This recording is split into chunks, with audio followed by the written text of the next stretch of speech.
Hi guys, today I want to do a video on changes on testosterone. In case you're watching me for the first time and you're searching for those kind of videos, I will have been on testosterone 10 years come up on the 13th of this month. And so I just want to reflect back on the changes that I experienced. They may or may not be the same as others, and may not be what you may or may not experience yourself. So real quick, the doctor put me on only 50 milligrams of testosterone every 2 weeks. And that didn't do anything. So then I bugged her and she went to 50 a week. Slowly that did a little bit. It gave me hair. But it wasn't until 3 months into my transition that I got an endo that actually gave me 75 a week. That increased it more. The first things that you kind of want to look for is, well, the first thing that happens is hair. It depends on genetics, but if you've got a hairy family, hairy uncles, brothers, whatever, more than likely you're going to be hairy. Of course, that's not necessarily true because my brother and I are nothing alike. We're totally opposite. So, ixnay on that, what I just said. But I got lots of hair. I had very straight, thick hair as a female-bodied person.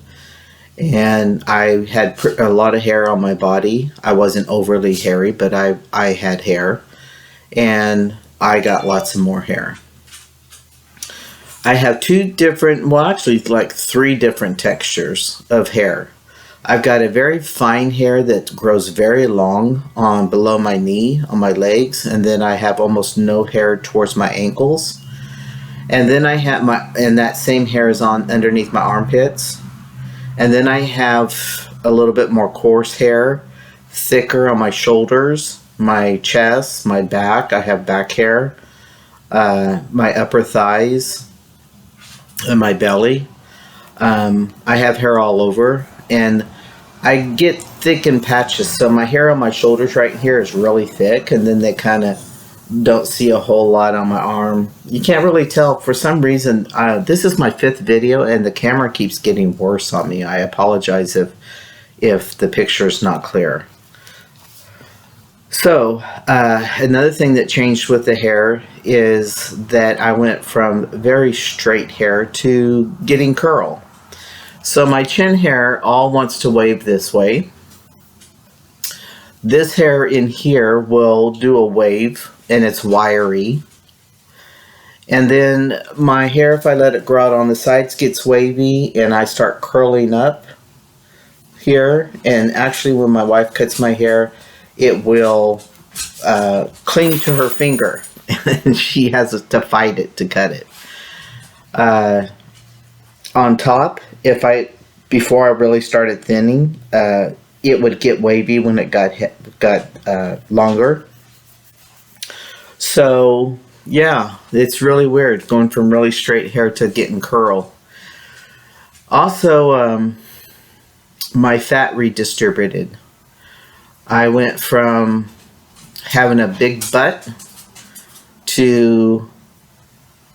and big stomach because I had put on weight. I've been injured in 2005 with my feet, so I've struggled with weight since then. And then I went to fat on my hips, and then I went to fat. I've got a fat roll on the back of my head, just one, but it's deep enough and stuff that it's hard to cut my hair in that area. And when my testosterone levels are decent, the fat will go off my hip, off my butt, into my stomach. And then I can tell when my testosterone levels are too high, because then that goes back into my hip, because testosterone turns into estrogen if you have too much. So it doesn't really pay, guys, to get your testosterone really sky high unless you're young and in the first few years to get the changes going. But once you start maturing into yourself,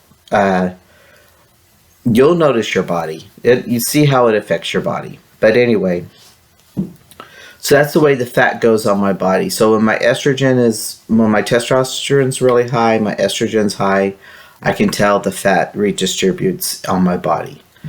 I've panned out on that quite a bit the last few years. I'm not up and down as much as I was, but I've never had consistent testosterone levels since I started. My fingernails changed. The shape. So I used to have, well, I still have pretty long fingers, and maybe you can't tell. My hands haven't changed, except for getting arthritis. But now my fingers, my nails used to be longer. Now they've gotten short and kind of stubby, and I don't like it. But it is what it is. So the nails have changed shape on me. I cannot tell you on my toenails really that much because my feet, that's where I'm injured, and my feet have changed tremendously the last 15 years. Muscle mass has grown. I was always able to build my muscle up even as female body, but definitely defines now whenever I'm doing a lot of heavy lifting outside, cement work, dirt shoveling, whatever I'm doing, using or building, I really get buffed up. Let's see. My timeline and voice. Let's talk about the voice. I did not get any depth to my voice for about 8 months. Really, it changed. I mean, the how did it change? I didn't get the baritone depth to it like I have now. And it took a long time. I had to fight a doctor on my testosterone, what she was giving me. She's very conservative, so I had to get a second doctor. And so anyway, through all that, I did not get growth downstairs, much growth downstairs, and it took forever for my voice to change. I had top surgery 6 months after I started, or 6 months after I started transitioning. And I had my name changed 7 months after I started transitioning. So I really needed those changes to happen for me because I didn't want to run into people and have any conflict of any kind. I just didn't want it. So that was pretty stressful for me that first year. But I've got videos clear back from there. So if you're interested, you can go back on my library and look at me from the very beginning. A lot of things change. I've gotten older. My philosophy's changed in a lot of areas. I've learned that it is not black and white in a world that I was raised in. It is 50 Shades of Gray without any sexual implementation in there. But yeah, I've just slowly matured and been able to adapt to my new voice, my new body, I don't get mood changes. I think a lot of that has to do with our mental health. I cannot multitask. I have to do what I'm focused on doing. And if I get distracted, then 9 times out of 10, I don't finish what I was originally doing. I go somewhere else and start something else. I have to have a conversation where someone is painting a picture for me, because if they switch conversation in the middle of having it, I'm still on the first conversation trying to figure out how that all relates to each other, and then I get confused and frustrated. My wife does that a lot to me, and so she knows that it's like writing a story. I've got to get the idea of what she's talking about, and when she switches characters on me, I'm not switching with her. I don't know how to switch with her. So that's a big change in me.